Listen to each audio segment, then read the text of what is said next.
Welcome to the Positive Spiritual Living Podcast, brought to you by Unity on the Bay. This is your positive path for spiritual living.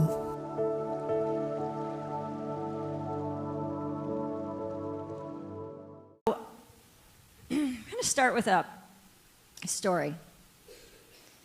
There was once a king who loved peace so much that he had a piece of artwork, or he was commissioning a piece of artwork, and he set it up like a contest.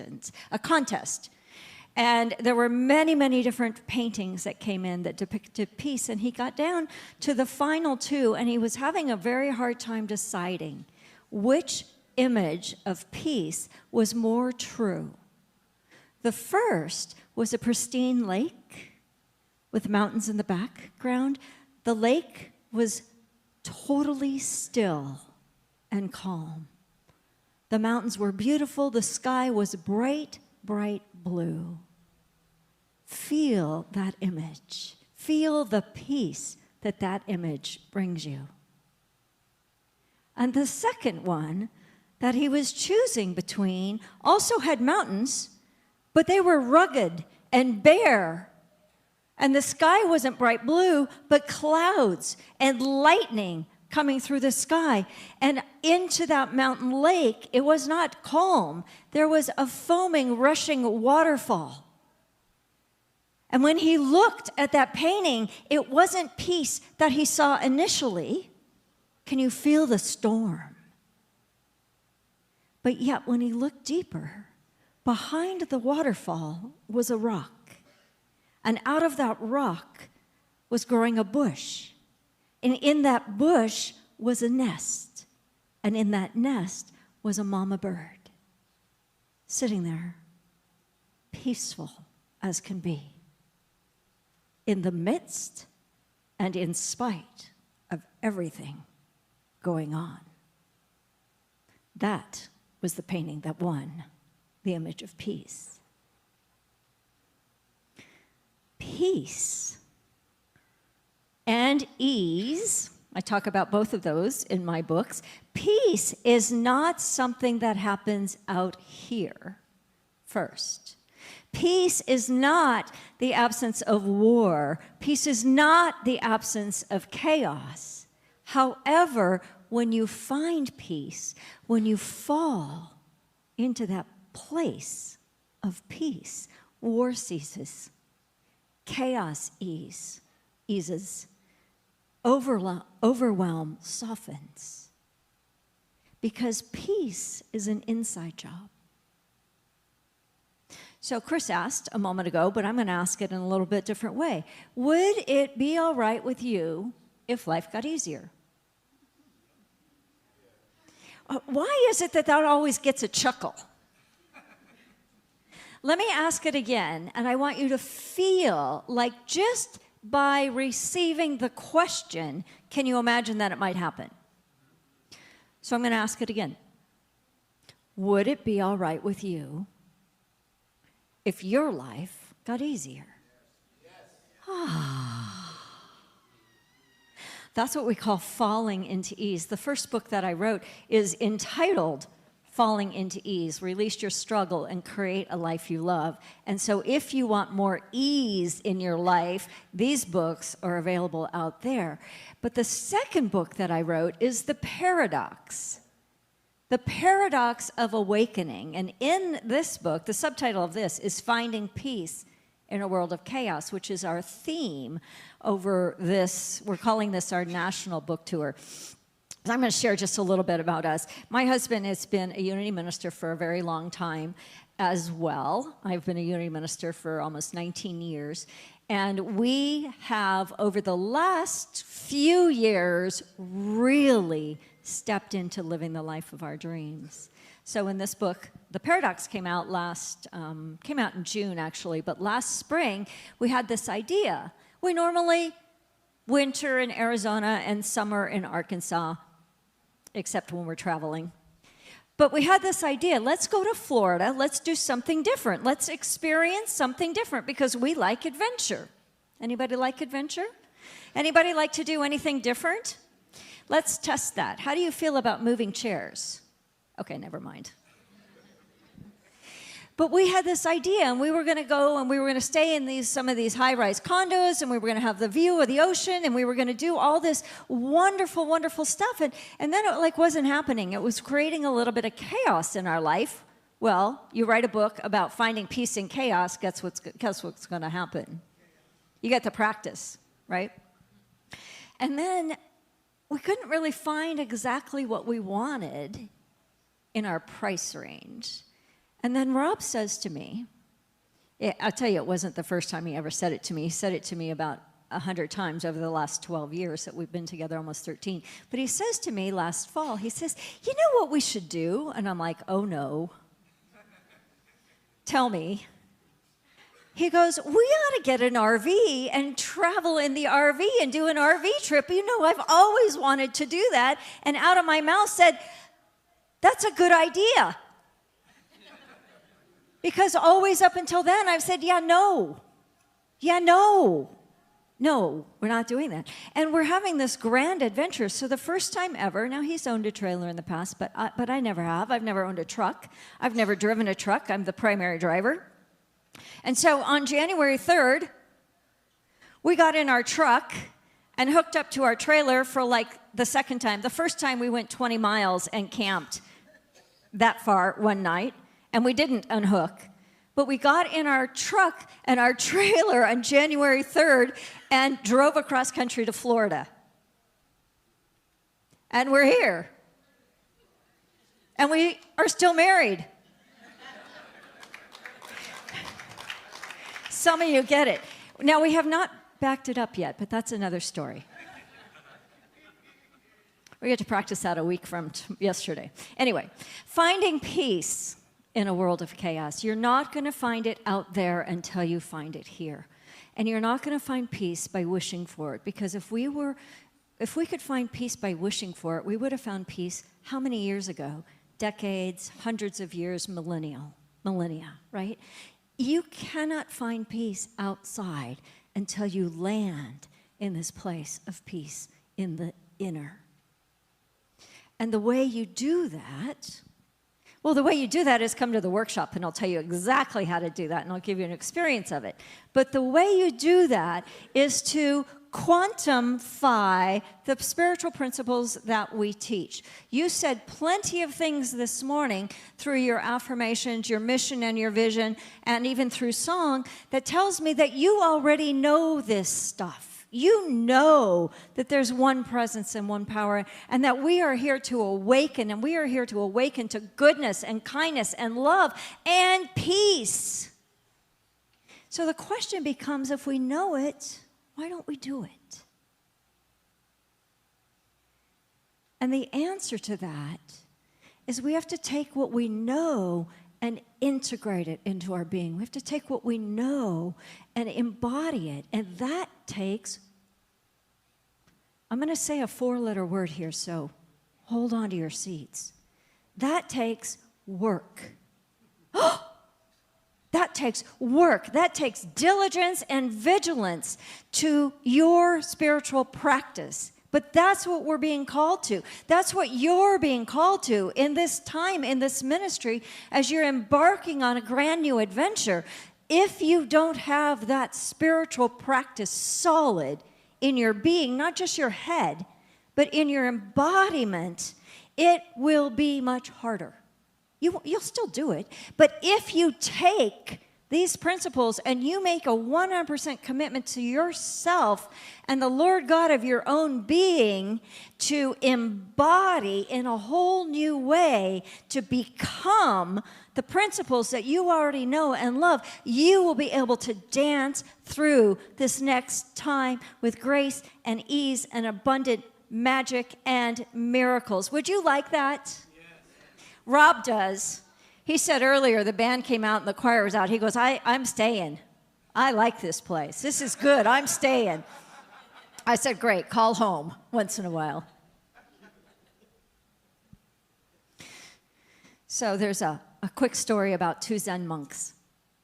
And the two Zen monks are in a particular order that is very, very strict. And the strict order included lots of rules and regulations. And one of the rules was that these particular Zen monks could not talk to a woman. And another rule was that they could not touch a woman. And one day, an elder monk and a younger monk, not necessarily in age, but brand new to the monkhoodness, were out traveling to villages. And they were doing their teaching, and they were doing their ministry, and they were doing their work. And then they were on their way back home, and it was about a day's walk, and they came across to a stream. And at the edge of a stream was a young woman. And the young woman had a long gown on, a beautiful, beautiful dress, and she was in distress.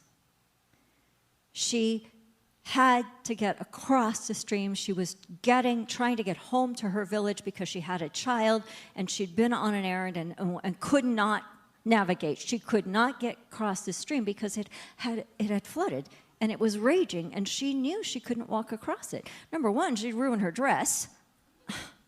And number two, it was too fast. She wasn't going to be able to navigate it. And so the older monk went up to this young woman and exchanged a word with her, and then he picked her up, and he carried her across the stream. And on the other bank, he set her down, and they continued on their way. Well, about a half an hour later, that young monk is fussing in his mind. He's thinking to himself, well, I can't believe he did that. He talked to a woman. He touched a woman. You know you can't do that. You're going to be excommunicated or whatever they do to monks. I can't believe you did that. And how could he do that? And he's like, I can't say anything. He's my elder monk. I can't say anything. What am I going to do? I can't believe he did it. And he went on and on and on and on. Anybody recognize that kind of voice in your head? That it's like, we call it loopy mind. It's like loop, loop, loop, loop, loop, loop, loop, ha, da, da, da, da, da. And they keep walking and they keep walking. And about 2 hours in, the younger monk is so tied up in knots that he's getting sick to his stomach with the stress of what happened. And so he thought about it, and he tried to get over it, and he couldn't do it. And so he finally said to the older monk, I have got to say something to you. And the older monk says, what? Okay. And he turns to him, he goes, I can't believe you. I can't believe you did what you did. And the older monk said, what did I do? And he said, what do you mean, what do you do? You talked to a woman, and you touched a woman, and you have broke all of our rules. How can you even stand it?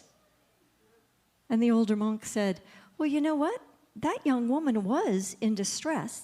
And you're right, I did talk to her, and I did carry her across the stream. However, I set her down on that bank. Why are you still carrying her? How much of your stress and your chaos is coming because you have not put down a situation or a circumstance or an exchange of words or some thought that you had about something that might happen or might have happened? That's where the diligence comes in. That's where the how do I do this? How do I find peace in the midst of my chaos? How do I find peace in this crazy world we live in? Would you agree that there's chaos in the world?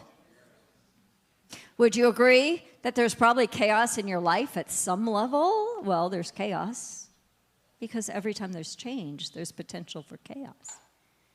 So the three steps to finding peace in chaos is first, notice what you notice. Notice in your mind, notice in your body when things are a little bit off. Notice that your stomach's getting a little bit tight, or your shoulders are growing into your ears, or your chest is getting tight, or your hands or palms are sweaty. Notice that there's something up. Notice what you notice. Interrupt the pattern. Stop. It's my favorite line. Stop it. Just stop it. Interrupt the pattern. Notice it. Interrupt it by stopping it, and then pivot. We know that we live in two states of consciousness. Course in Miracles says love and fear. Our unity teachings talk about the absolute and the relative. The absolute is our divinity, our spirituality, that which is 100% totally connected to God. We can see it as our vertical. Our humanity, or the relative, we can see as horizontal. Our humanity has a beginning, or I guess has a beginning and has an end, right? The day we were born and the day that we leave the planet. But in the intersection of those is magic. And when we get caught up in stress and overwhelm and chaos and worry and fear and loopy mind, we go, blah, blah, blah, blah, blah, blah, blah, and our body goes like this, and we notice what we notice. We stop it, we interrupt the pattern, and we pivot. The soul can only be looking in one direction at a time, at the material, at the relative, or at the absolute, which is spirit. When you turn, when you pivot away from all the reasons that you have stress and chaos, and you pivot from the outer to the inner, and you find your own peace in the midst, because peace is always there. Peace is not something that happens to you. Peace is a function, a facet of who you already are. And when you can pivot on a regular basis in a way that actually changes your mind and changes your vibration and brings your spiritual practice out of theory and into practice and into embodiment, you will land in this place of peace. And when you land in this place of peace, everything changes. Your perception changes, your experience of life changes, because you have access to a different dimension. You have access to the infinite, to a greater possibility for your life and for your being. Johnny Coleman used to say, it works if you work it. These principles work 100%. We've seen it over and over and over again. It works when you work it, but you have to work it. You cannot sit on your couch and pray for peace and do absolutely nothing and expect something different. We call that insanity, right? But when you sit on your couch and you pray for peace and you become that living vibration of peace, when you fall out of the chaos into the ease, become that living vibration of peace, then from that place you can take action. And that action will be inspired, and that action will make a difference to that one, and to that one, and to that one. I want to share just a brief quote out of this Paradox book. There are only two states of being, the absolute or the relative. Are you telling on me? Love and oneness cannot coexist with fear or anger in the same plane, and love and oneness are always present. At any given moment, we are each vibrating at a certain frequency, and it can only be one frequency. You are vibrating at love, oneness, appreciation, anything that is a higher, elevated emotion, joy, peace, or you're down here in the material, anger, fear, worry, unworthiness, lack, limitation. It is your choice. It is your choice. If you had the power to choose, would you choose peace? You do have the power to choose. So will you choose peace? I've got a workshop this afternoon. I would love it for you to come. We're going to do 3 key practices to finding peace in any given moment, and we'll have the experience 3 different times, 3 different ways. We're going to land in that place. I'm going to give you some science behind vibrational science. I'm going to give you some facts, but mostly I'm going to give you the experience. If you are wanting peace in your life, you can choose it, and you can choose it by purchasing my books. Oh, yay! And coming to the workshop, which is at like 1 o'clock. 1:30, and it'll be right down at the end of the hall. So I hope to see you there. But one more time, you can choose. So together, I choose peace. I choose peace. All together one more time. I choose peace. And so it is, and so it is done, and so we let it be. Thank you, God. Amen. God bless you.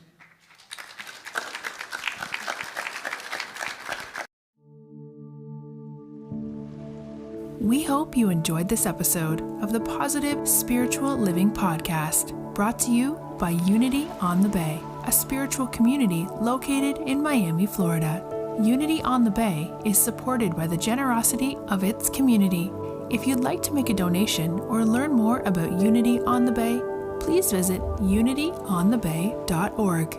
You can also follow Unity on the Bay on Facebook, Instagram, and Twitter for even more positive spiritual inspiration. Until next time, thanks for listening and many blessings. Namaste.